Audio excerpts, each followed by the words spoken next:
Halo teman-teman, kembali lagi di channel saya. Kali ini kita akan menceritakan sebuah series yang berjudul Money Heist Season 1. Series ini menceritakan tentang sekelompok perampokan elit yang dipimpin oleh orang yang disebut Profesor. Sebelum itu jangan lupa untuk klik subscribe dan loncengnya ya. Tanpa berlama-lama lagi langsung saja ke alur ceritanya. Series dimulai dengan diperlihatkan seorang wanita yang menjadi buronan polisi setelah berkali-kali melakukan perampokan bersama kekasihnya. Sayangnya perampokan itu gagal total yang membuat kekasihnya mati. Wanita itu pun frustrasi dan berniat pergi ke negara lain. Saat keputusasanya dia dihampiri oleh pria yang bernama Profesor. Profesor kemudian menawarkan sebuah pekerjaan, di mana si wanita akan bergabung dengan kelompok perampokan elit yang akan melakukan perampokan terbesar di negara tersebut. Karena tidak memiliki pilihan lain, si wanita itu akhirnya setuju untuk bergabung. Setelah itu, ia pun dikumpulkan bersama anggota lain. Profesor lalu mengajak mereka ke sebuah tempat yang menjadi markas mereka selanjutnya. Dan selama 5 bulan ke depan, mereka diharuskan mengikuti perkuliahan perampokan. Sehingga perampokan nanti diharapkan akan berjalan mulus, tanpa adanya kesalahan sedikit pun. Pada pertemuan pertama mereka memilih nama kota sebagai nama samaran. Anggota yang pertama bernama Berlin, seorang perampok yang sudah banyak melakukan perampokan besar. Oleh sebab itu Profesor mempercayainya sebagai kapten. Anggota selanjutnya adalah Mosku, seorang perampok yang ahli dalam membuat lubang. Lalu ada Denver, anak dari Mosku yang ahli dalam bela diri. Kemudian ada Rio, seorang hacker yang sangat jenius. Lalu ada Helsinki dan Oslo, yang merupakan veteran perang Serbia yang sangat terbiasa dengan segala jenis senjata. Selanjutnya ada seorang penipu bernama Nairobi, yang sudah membuat uang palsu sejak usia 13 tahun.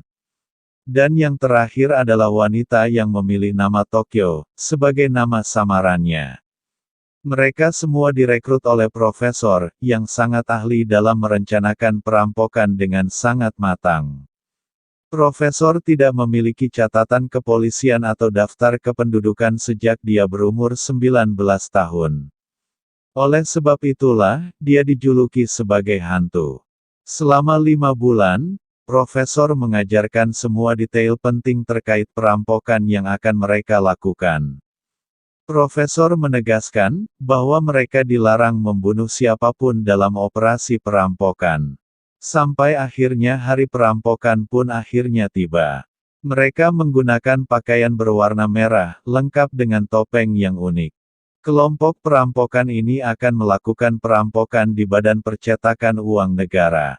Di sana mereka menyandera sebanyak 67 orang, termasuk pegawai dan para siswa yang sedang melakukan kunjungan.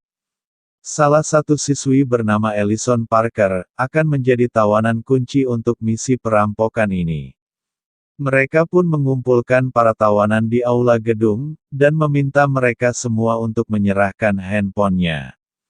Sesuai rencana dari Profesor, Rio dan Tokyo sengaja mengecoh para polisi dengan berpura-pura keluar dari gedung, dan kembali masuk agar polisi mengira mereka semua terperangkap di dalam gedung.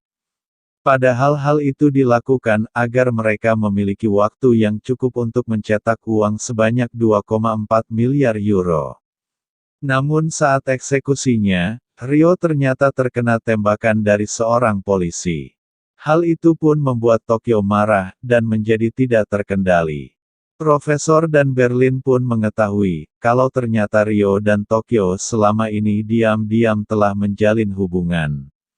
Dan hal itu sangatlah ditentang oleh Profesor.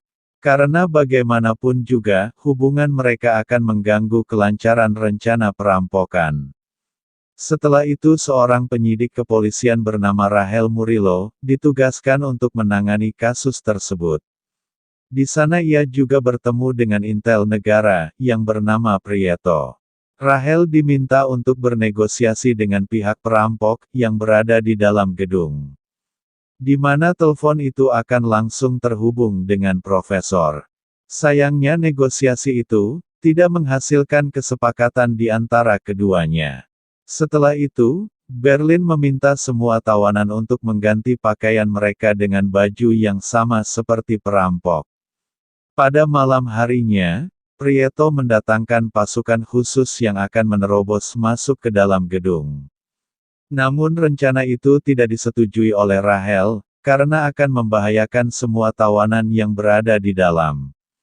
Prieto menjelaskan, kalau salah satu tawanan yaitu Ellison Parker adalah anak dari duta besar Inggris.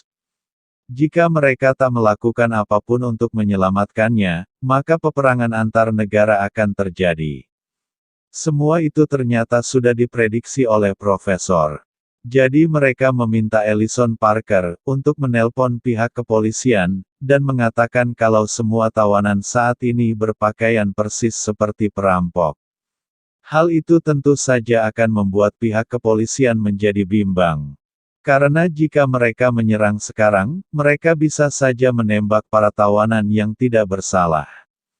Alhasil, semua pasukan khusus pun diminta untuk mundur oleh pihak kepolisian. Setelah menggagalkan rencana pasukan khusus, para tawanan pun diminta untuk bekerja mencetak uang sebanyak mungkin. Di sisi lain, Rahel pun pergi ke kafe dekat gedung untuk mengabari ibunya. Tak disangka profesor berada di sana, dan meminjamkan handphonenya pada Rahel. Tanpa ada rasa curiga sedikit pun, Rahel pun menggunakan handphone profesor untuk menghubungi ibunya.